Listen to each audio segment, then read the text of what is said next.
What's up, peeps? Welcome to the Ebb and Flow podcast. It's your boy, the ex-NFL player turned yogi. It's excellent to be with you guys on this fantastic day. Really stoked to share this episode of the podcast with you. I do a little breakdown, taste test sample of The Prophet by Kahlil Gibran. One of my favorite books of all time. Like I say in the beginning of this episode, I did a top 5 books episode. That was for Patreon members only. So if you're interested in hearing that, you have to go and become a Patreon member. $5 a month. That's it. About the price of a single day's coffee from your favorite coffee shop.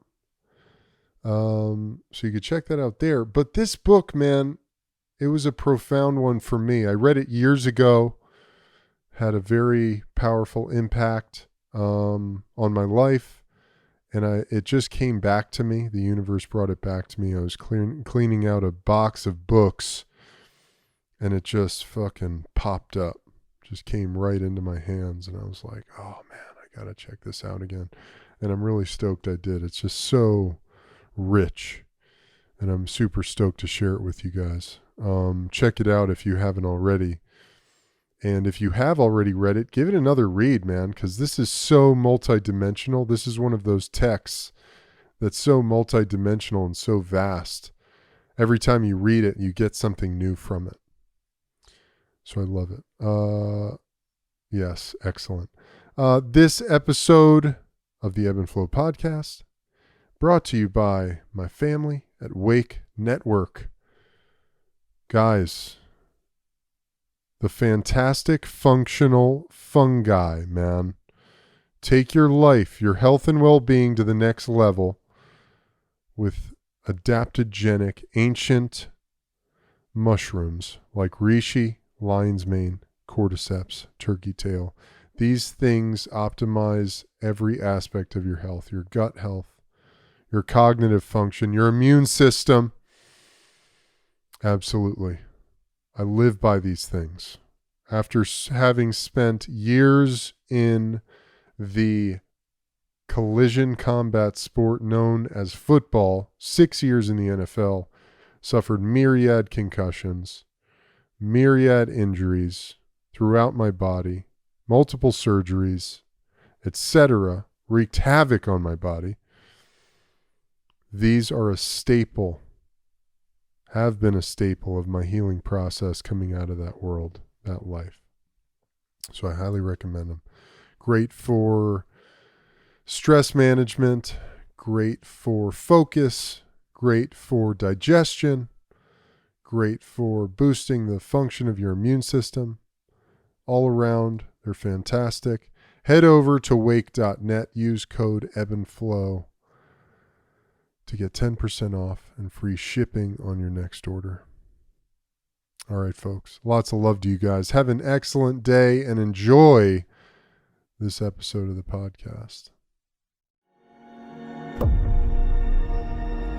You have unlocked the eternal link to internal source. The key of imagination, your admission. Access to the enlightened dimension. A gateway at the junction of darkness and light. The place at which the chaos of our conditioned frame of mind give way to a life in constant flux, only to be mastered through vigilant discipline. Peaceful times may come, testing times may go. This is the Ebb and Flow.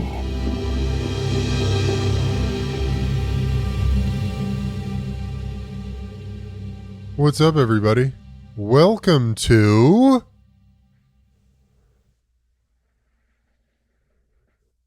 the Ebb and Flow podcast. We're getting weird tonight, y'all. Uploaded an episode yesterday had some technical snafus. So we're doing a stealth mission to make up for it, give you guys something dope here. We're doing a solo roll instead. That other episode, which is an excellent one. Get that out as soon as it's ready. Just needs a little extra prep time. So today's episode, I thought that I'd dive into one of my all-time favorite books, and I know I've done a top 5 books episode. That might have been a Patreon only episode. So if you're interested in hearing that episode, you can join Patreon and subscribe to the podcast through that to listen to that episode.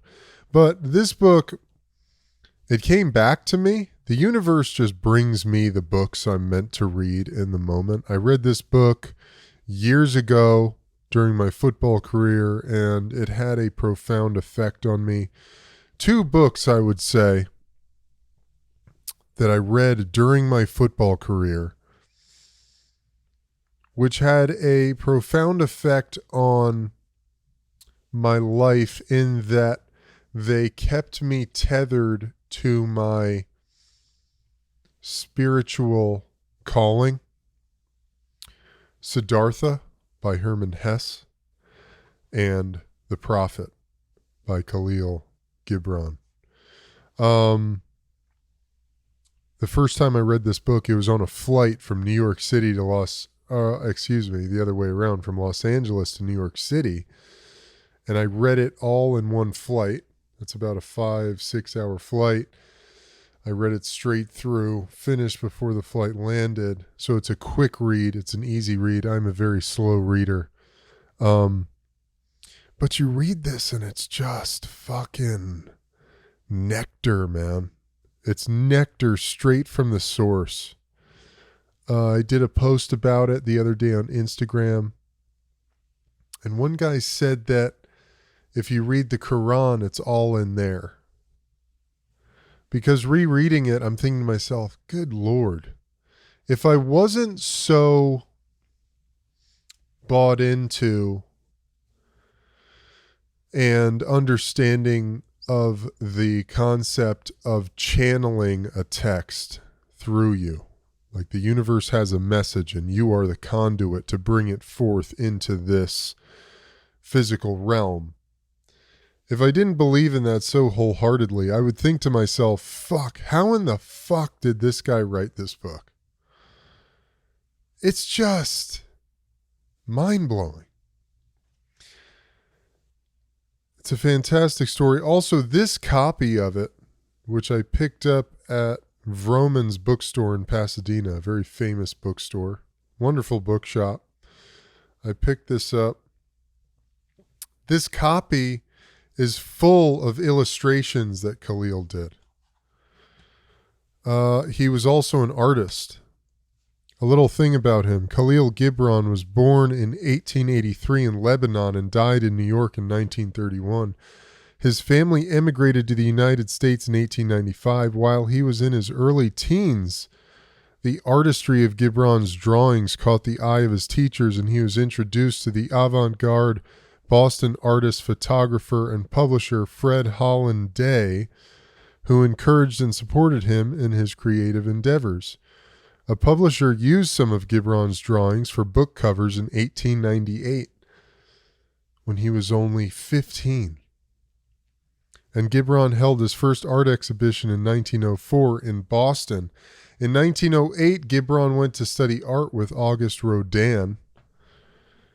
I don't know if you guys know anything. Rodin is a profound sculptor, very famous, incredible artist.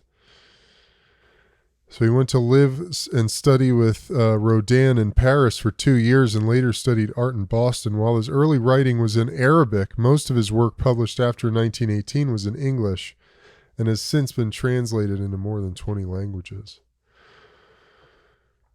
So The Prophet. They call it a collection of 28 poetic essays. And basically what it is this mysterious character, the prophet. He's in this town, Orphalese. I'm not sure if that's a real place or not. Somebody will look it up and let me know. But it's on his final day there, and he's been there for some time, and he's been yearning for his motherland, to go home, to see his family. And finally, this is the day this book takes place on, is the day that his ship is coming in, literally and figuratively. And so he's going through all of the sensations of that experience, going home, having been in a land far, far from his home, but growing to love it through the discomfort and the unease and all the things that we feel. And so the story takes place as he's walking through town. He likes to chill up on this hilltop and look down and contemplate and meditate. But the story takes place as he's walking through the town to the dock to get on his ship. And as he's walking, this crowd of people is surrounding him because they've grown to love this guy so much. He's become such a staple in their world. And so, one by one, these different people start asking him questions to speak on various aspects of life. And it's just beautiful. It's just beautiful. He talks about love, marriage, children, giving, eating and drinking, work, joy and sorrow, houses, clothes, buying and selling, crime and punishment, laws, freedom, reason and passion, pain, self-knowledge, teaching, friendship, talking, time, good and evil, prayer, pleasure, beauty, religion, death.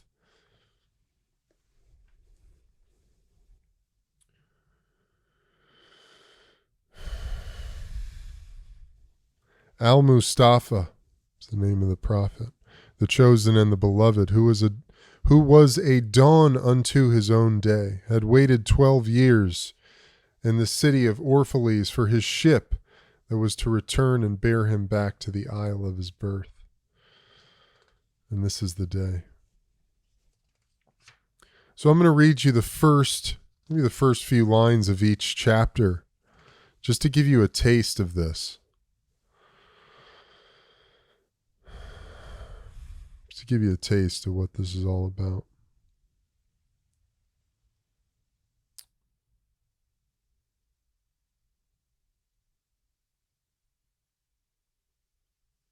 Hold on. So he sees his ship come in. He's walking, he's on his way. These people start to gather around him as he's walking, making his way towards the dock. He's crying. People are crying. People are overwhelmed. And there came out of the sanctuary a woman whose name was Almitra, and she was a seeress. And he looked upon her with exceeding tenderness, for it was she who had first sought and believed in him when he had been but a day in their city. And she hailed him, saying, Prophet of God and quest of the uttermost, long have you searched the distances for your ship, and now your ship has come, and you must needs go. Deep is your longing for the land of your memories and the dwelling place of your greater desires, and our love would not bind you, nor our needs hold you. Yet this we ask ere you leave us, that you speak to us and give us of your truth. And we will give it unto our children, and they unto their children, and it shall not perish. In your aloneness you have watched with our days, and in your wakefulness you have listened to the weeping and the laughter of our sleep. Now therefore disclose us to ourselves, and tell us all that has been shown you of that which is between birth and death. And he answered, People of Orphalese, of what can I speak save of that which is even now moving within your souls? Then Almitras said, Speak to us of love. And he raised his head and looked upon the people, and there fell a stillness upon them. And with a great voice he said, When love beckons to you, follow him, though his ways are hard and steep. And when his wings enfold you, yield to him, though the sword hidden among his pinions may wound you. And when he speaks to you, believe in him, though his voice may shatter your dreams as the north wind lays waste the garden.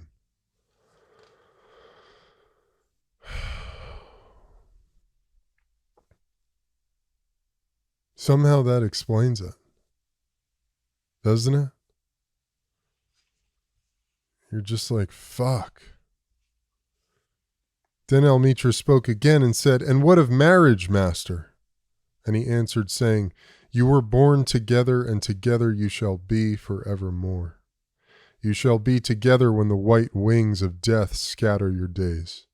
Aye, you shall be together even in the silent memory of God.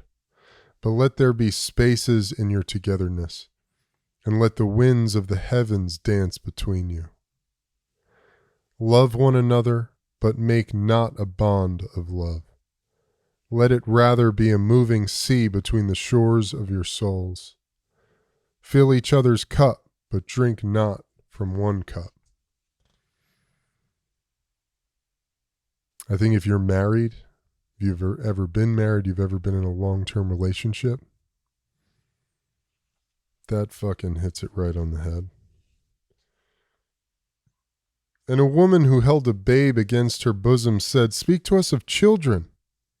And he said, Your children are not your children. They are the sons and daughters of life's longing for itself. Jesus. I mean, they come through you, but not from you. And though they are with you, yet they belong not to you. Then said a rich man, Speak to us of giving. And he answered, You give but little when you give of your possessions. It is when you give of yourself that you truly give. For what are your possessions but things you keep and guard for fear you may need them tomorrow? And tomorrow, what shall tomorrow bring to the overprudent dog burying bones in the trackless sand as he follows the pilgrims to the holy city? And what is fear of need but need itself? Is not dread of thirst when your well is full, the thirst that is unquenchable?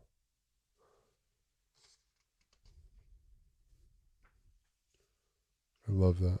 You give little when you give of your possessions. It is when you give of yourself that you truly give. My all-time favorite lines. He's got these beautiful illustrations throughout. Incredible. Like, what a talent. Beautiful. Then an old man, a keeper of an inn, said, Speak to us of eating and drinking. And he said, Would that you could live on the fragrance of the earth, and like an air plant be sustained by the light. But since you must kill to eat and rob the newly born of its mother's milk to quench your thirst, let it then be an act of worship.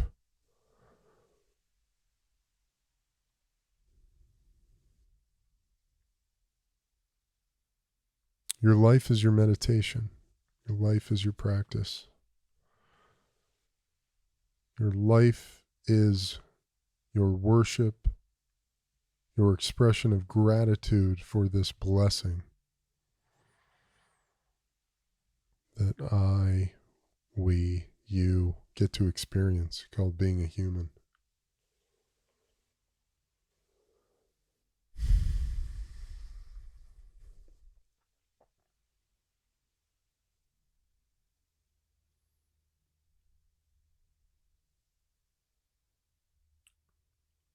can you find intention, meaning, purpose in every single moment of your life? Be as present as possible.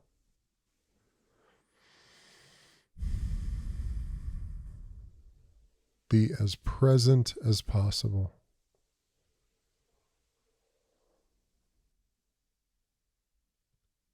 When you're in a room, be in the room. When you're with your loved ones, be with your loved ones. When you're at work, working, you're working. You're in the work. You're writing. You're the ink flowing onto the paper with every letter that you put down. Every breath, man. Every fucking breath.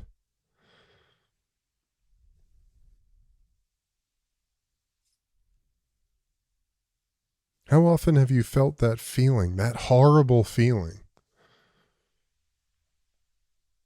of having missed out or the days gone past, the time spent with loved ones where you're like, man, that went so fast. I feel like I didn't even get to spend time with them.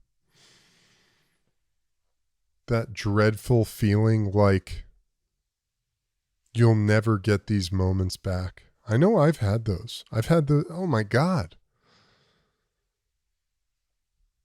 So much of my life I've felt that.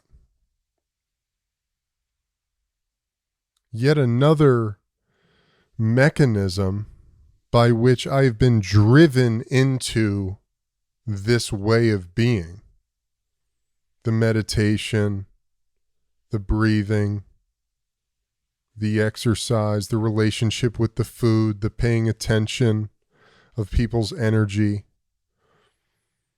getting as present as possible. By the way, excuse the darkness, it's nighttime.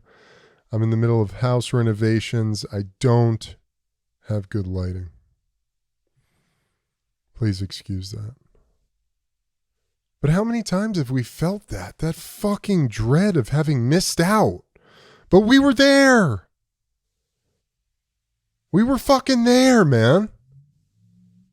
So why do we feel like we weren't?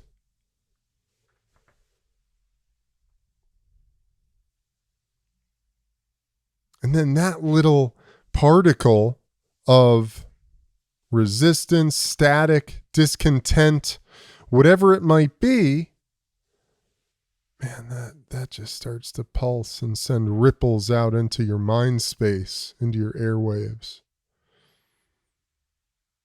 And then one day you're fucking with all the other things you've done. It's like you're walking around kind of angry, irritated, frustrated, anxious, a little short, a little bit, you know?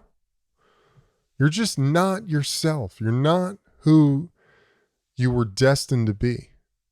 You're not your greatest version of yourself because you're walking around with this particle of static that's become a fucking marble or a fucking golf ball or whatever it is.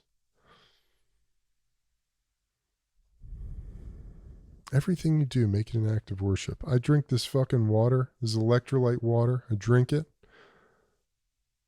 Every sip, I'm just thinking to myself, man, this is nourishing every cell in my body. I don't know. Call it fucking corny or hokey or whatever the fuck you want to call it or think. I don't care, man. I don't know any other way anymore.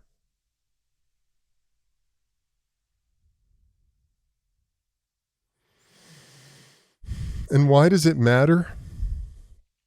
Why does any of that matter? Because here's a fact. Life is really hard. And life is really uncomfortable a lot of the time. It's painful. It's uncomfortable. It's difficult. It's challenging. Of course, it's joyous and wonderful and beautiful and ecstatic and fucking all the incredible things as well. But it's fucking challenging. And every day you come upon things. You might have like stretches, a week, a month, a great year where it's like really good.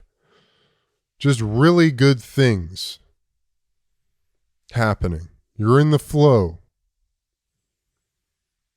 But even then, man, like things happen. Difficulties emerge, challenges appear, adversity strikes. I've said this before, I believe, but one of the greatest things I ever heard in football was you learn who a person really is when they face adversity. And we all face adversity. There's just no hiding from it. That's part of the deal, you know. So, that being said, when the adversity rises, when the challenges emerge, what state are you going to be in? What version of yourself are you going to be in? Are you going to be in little grumpy, resentful, irritated self? Or are you going to be in big, fucking magnificent, magnanimous, beautiful, compassionate, joyous, balanced, grounded self? Because the enlightenment thing, it doesn't mean all the shit goes away. What it means is you've detached from being totally absorbed by those things. So now you've shifted your relationship. So now they come in and there's no energy charge to it. Ah, wow. Look at that. I'm angry. Look at that. Whoa. Look at that. I'm really fucking frustrated. Man, that person is annoying the fuck out of me. But you know what? How fun is that? How fun is that I get to feel that? Ah, interesting. I don't have to like snap at them. I don't have to be a dickhead to them. I don't even have to cause any fucking chaos. Because I'm detached. There's no emotional charge in the sensation. This is why it matters. So now you become a better human being. You become a higher vibrational human being. Your frequency has been turned up. So now when you go out into the world,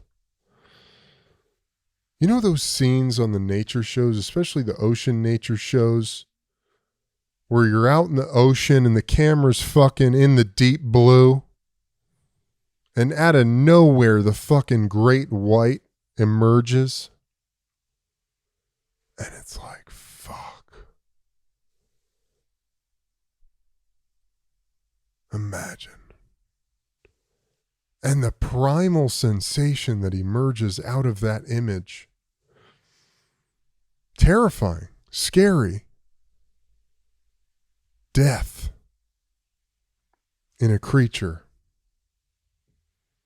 Now I know the reality is great whites are like people fucking swim with great whites.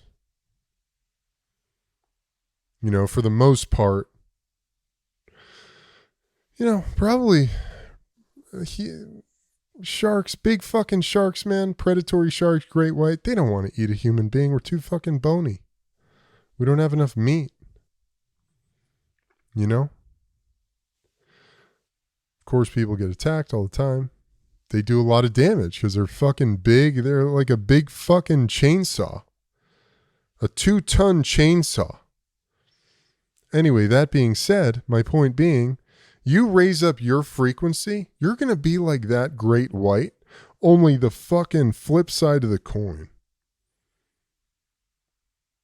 So you walk out into the world and you're like a fucking great white of light, baby. And you're just infecting people with positive energy, with peace, with serenity, with groundedness, with gratitude. Without even saying a word, just your energy, your presence. Because people are magnetized to that.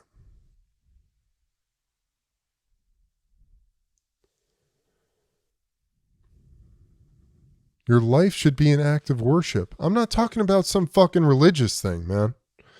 You know, I think it's fascinating. I always post, the books I post. I ain't gonna lie. I've been really I've been a huge fan. I've been very drawn to, gravitated towards Eastern philosophy centric writing, especially lately. Now that doesn't mean I'm not down with Western philosophy and mysticism, etc. But like Hinduism, Buddhism, and I'm not religious by any means. But anyway, my point being, I post things like this, which if you take some of the comments I got on social media as legit, which I believe they are, and a lot of this philosophy is inspired by the Quran. Okay, But like, I love it when it always becomes a religious thing. I'm not a religious guy, my life is my ritual. My life is my religion. And as Bhagavan Das said, which I highly recommend his book. I know I talked about it frequently. It's Here Now Are You. Check it out. He said, as Timothy Leary once said, I believe every man must create his own religion. I'm not trying to be blasphemous. Big fan of Jesus Christ, too. Love all those guys. Here we are in this day and age where I have to fucking, I got to give the anesthetic of qualifying comments.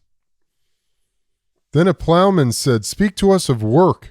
And he answered, saying, you work that you may keep pace with the earth and the soul of the earth. For to be idle is to become a stranger unto the seasons, and to step out of life's procession that marches in majesty and proud submission towards the infinite. When you work, you are a flute through whose heart the whispering of the hours turns to music. Whew. Incredible.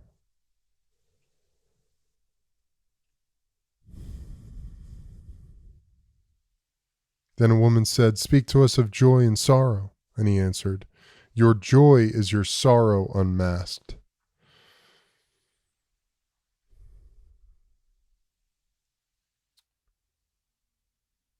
This has been something I've been working on. This has been my practice lately, man. Things come up all the time. Whatever the sensation may be. Anger, shame, frustration, etc., sadness. And I've been doing this thing where whatever comes up, I'm like, okay, there it is. That's it, right there. Boom, I'm angry. I'm feeling anger. Wow, feel that tone. Where is it? Find it. Chest, neck, forehead, face. Wherever it might be. Locate it, feel it, hold it. Ah, yes, feel this. Then, without going anywhere, without resisting it, turning away, doing all the things we do to disallow ourselves the opportunity of feeling emotions, without going anywhere, just go underneath it and go, who's the person feeling this? Who's the person? And you lift up the blanket of feeling. You lift it up. It's like, oh, I see you. That's my younger self. That's the teenage me who was always insecure. That's the little boy who was always scared. How are you? I love you. Just keep breathing. Breath will take you there, man. The breath will take you there.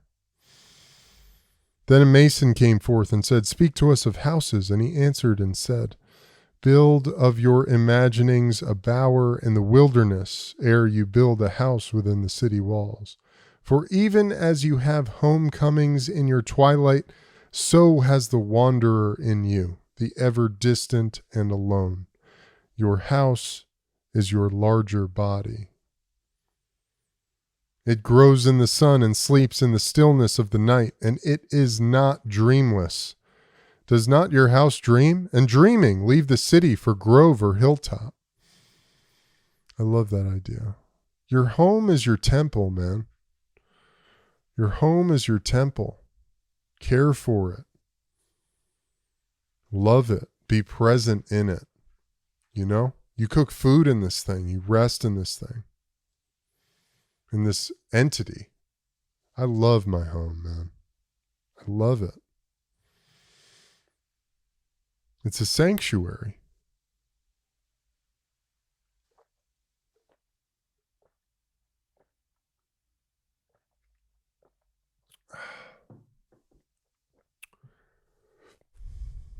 Your home is your sanctuary.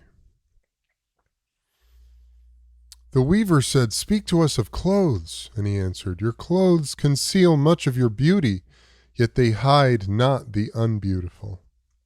And though you seek in garments the freedom of privacy, you may find in them a harness and a chain. Would that you could meet the sun and the wind with more of your skin and less of your raiment, for the breath of life is in the sunlight, and the hand of life is in the wind. It's an interesting take.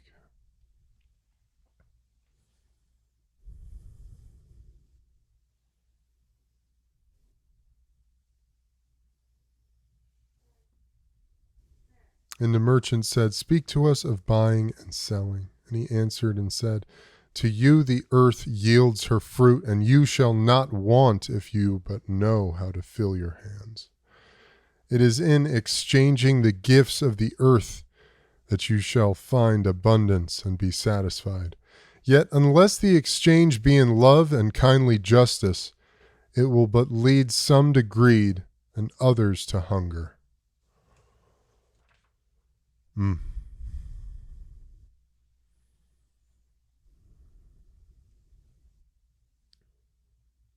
Then one of the judges of the city stood forth and said, Speak to us of crime and punishment. And he answered, saying, It is when your spirit goes wandering upon the wind that you, alone and unguarded, commit a wrong unto others and therefore unto yourself. And for that wrong committed must you knock and wait a while, unheeded at the gate of the blessed. Like the ocean is your God's self, it remains forever undefiled. And like the ether it lifts but the winged. Even like the sun is your God's self. It knows not the ways of the mole, nor seeks it the holes of the serpent. But your God's self dwells not alone in your being. Much in you is still man, and much in you is not yet man, but a shapeless pygmy that walks asleep in the mist, searching for its own awakening. And of the man in you would I now speak, for it is he and not your God's self, nor the pygmy in the mist that knows crime and the punishment of crime.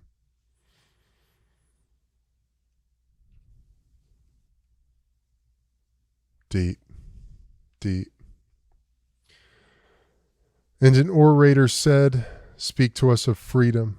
And he answered, At the city gate and by your fireside I have seen you prostrate yourself and worship your own freedom, even as slaves humble themselves before a tyrant and praise him though he slays them.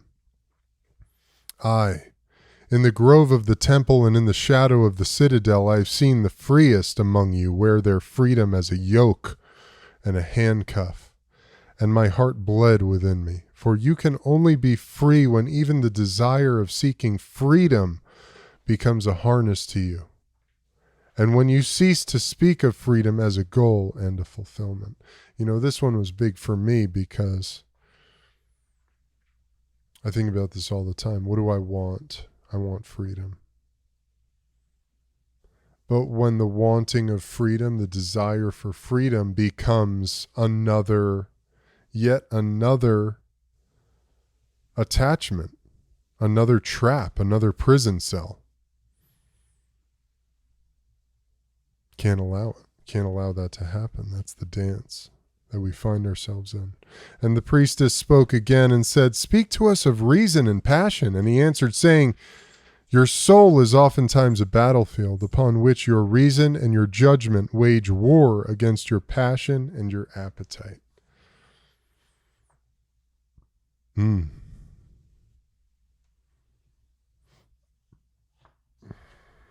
Your soul is oftentimes a battlefield upon which your reason and your judgment wage war against your passion and your appetite. Felt that?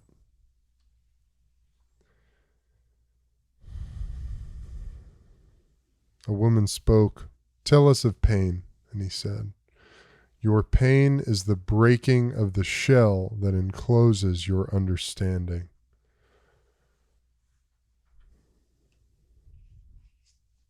More incredible drawings, illustrations.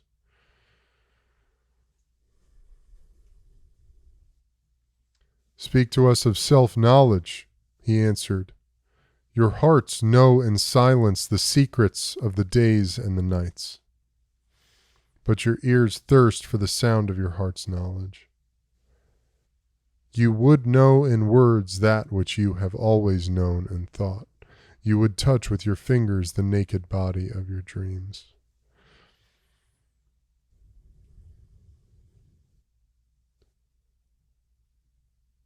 "Speak to us of friendship," asked a youth, and he answered, "Your friend is your needs answered. He is your field which you sow with love and reap with thanksgiving. And he is your board and your fireside, for you come to him with your hunger, and you seek him for peace."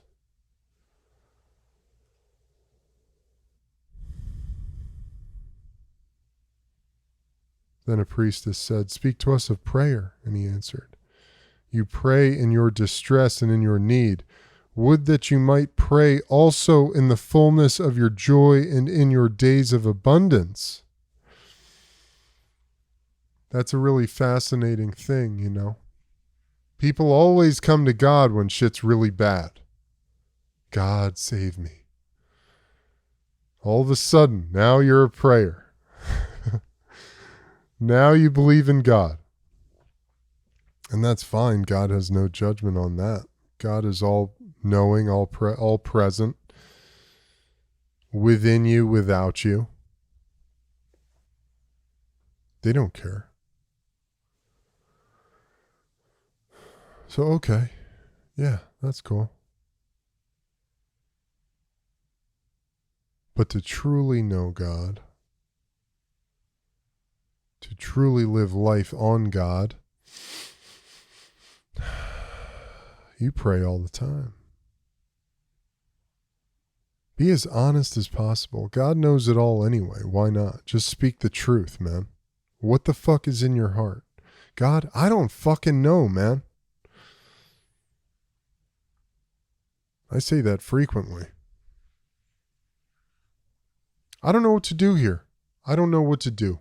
I totally surrender. I give up completely. Show me what to do. And then all of a sudden something just like, whoosh, something is revealed. Something becomes apparent. Some seed is dropped out of the abyss. And you know what to do next. I can't explain it. Then a hermit who visited the city once a year came forth and said, "Speak to us of pleasure." And he answered, "Pleasure is a freedom song, but it is not freedom. It is the blossoming of your desires, but it is not their fruit. It is a depth calling unto a height, but it is not the deep nor the high. It is the caged taking wing, but it is not space encompassed. Aye, in very truth, pleasure is a freedom song, and I fain would have you sing it with fullness of heart, yet I would not have you lose your hearts in the singing. Interesting. Something to be enjoyed, but not sought after, not perceived as the end goal.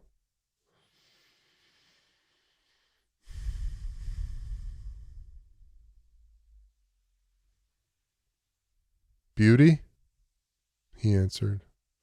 Where shall you seek beauty, and how shall you find her unless she herself be your way and your guide?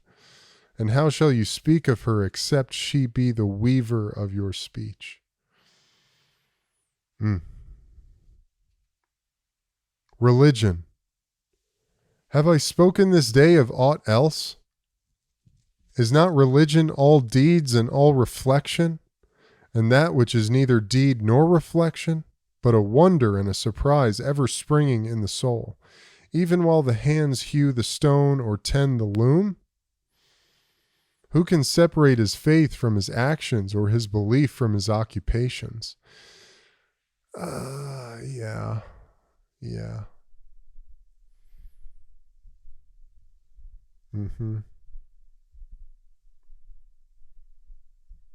Ding. Let me get a good effect.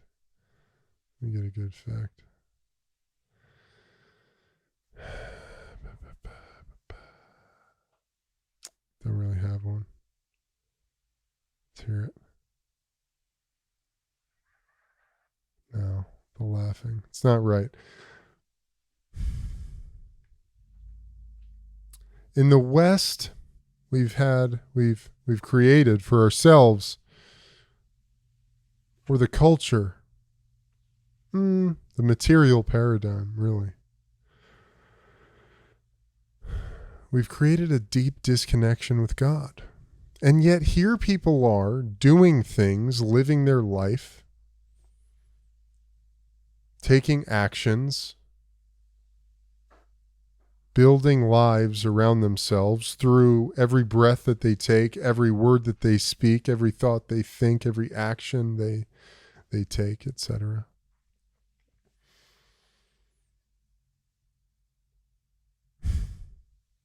And that is in fact an expression of God.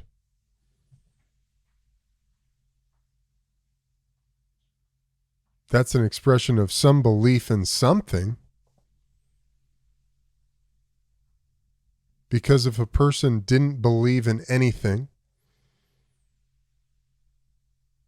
truly heartfelt, did not believe in anything or that anything mattered, you wouldn't do anything. You'd lie motionless like a rock. And even that, then you couldn't say that you weren't doing anything, because doing nothing is doing something else. Lying there on the couch, just because you're not up, walking around, moving around, working, doing whatever it is, you're lying on the couch. It's impossible. You're here. You're doing it. Your birth is the expression of some higher intelligence. I don't know about you. I don't remember choosing to be born. I don't remember choosing to come in here. I'm just here, man. I just fucking found myself here. Weird. But that's what we're talking about. Life is like, what's I mean, your life, you're living it, man. You're living it. Then Elmitra spoke, saying, "We would ask now of death." And he said, "You would know the secret of death. But how shall you find it unless you seek it in the heart of life? The owl whose night-bound eyes are blind unto the day cannot unveil the mystery of light. If you would indeed behold the spirit of death, open your heart wide unto the body of life. For life and death are one, even as the river and the sea are one."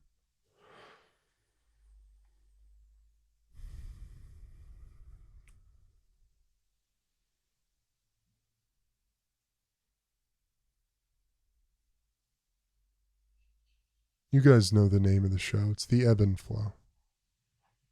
Pun intended. Life ebbs and flows. Did you know that quantum physics has proven or shown, illustrated, on a molecular level, atoms, molecules, protons, electrons, they're constantly blinking in and out of existence. That's vibration.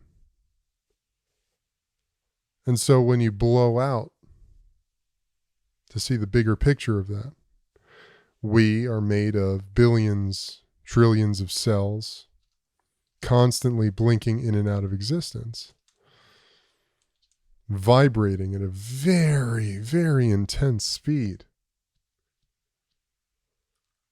going from nothing to something, from form to formless, back and forth, ebbing and flowing, like a wave, a crest and a trough, a crest and a trough, a crest and a trough.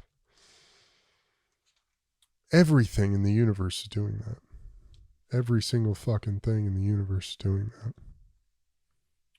Constantly. It's not like, once a year. Doing it all the time.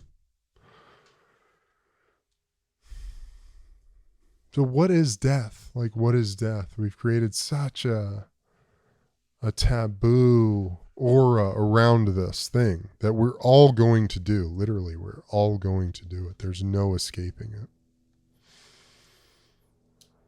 And there's so much fear around it.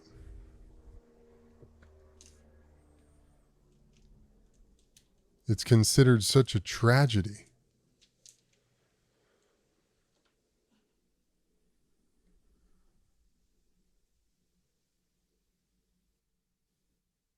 Why would something that we all have to do at some point, that we're all going to do, that we all have the privilege of doing,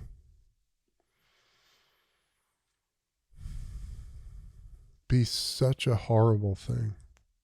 And we don't even know what it is. Like, we don't even know what happens,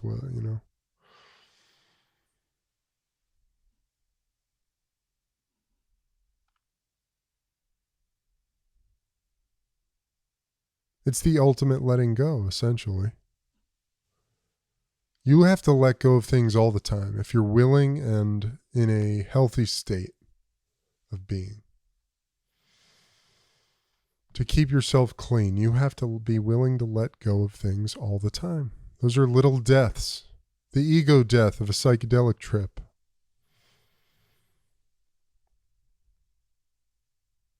Where a mask you wear dissolves before you. And you're just like, whoa. No, I'm that guy, man. I'm that guy. And your true self, your highest self, is like, come on, man. No, you're not. You're not that guy. It's beautiful. It's such a beautiful experience.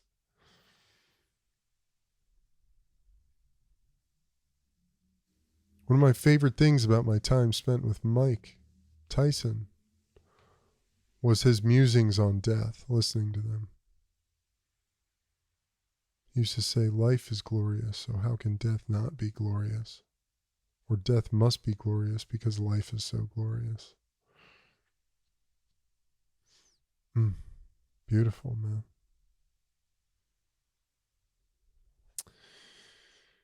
The Prophet, Kahlil Gibran. Beautiful text, fantastic. This was $9.95 at the bookstore. I will have a link to purchase it in the show notes. I like to find the source publisher and offer that rather than, sending you to Amazon. I'll see what I can do here. But I highly recommend it. It's fantastic.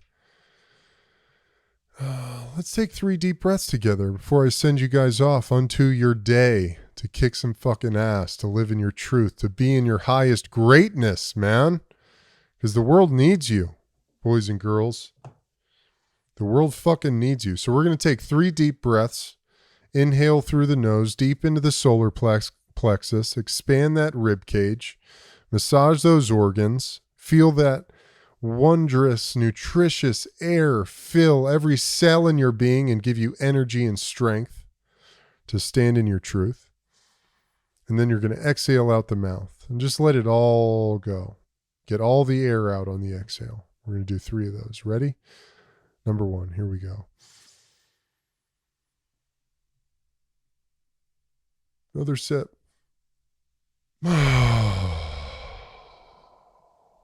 Push it all out. Use your stomach muscles. Number 2.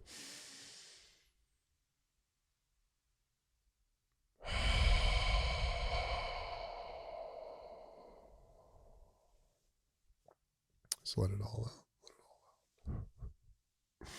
Last one.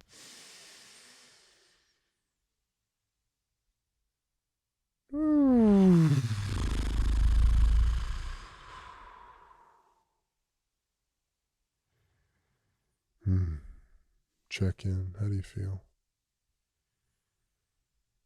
Awesome. Well, I appreciate all you guys. Would love to see you guys on Patreon this Sunday, July 11th at 12 p.m. Pacific time. We're doing yoga and breathwork group live Zoom session. Would love to see you guys there. Join today. This one will be open to all members. Moving forward, the group sessions are available to my Sage members. You check that out. I'm also offering ebb and flow coaching. There are prices and all of that good stuff on Patreon. Scroll down to the ebb and flow coaching section. There's limited space there. I'm here at your service. I'm only offering a limited number of those slots. So if you're interested in that, get in on it. The first 5 people who book a 1-hour session with me, I'm going to give you a complimentary 30 minutes. Complimentary, that's on the house. We're signing up for the ebb and flow coaching session.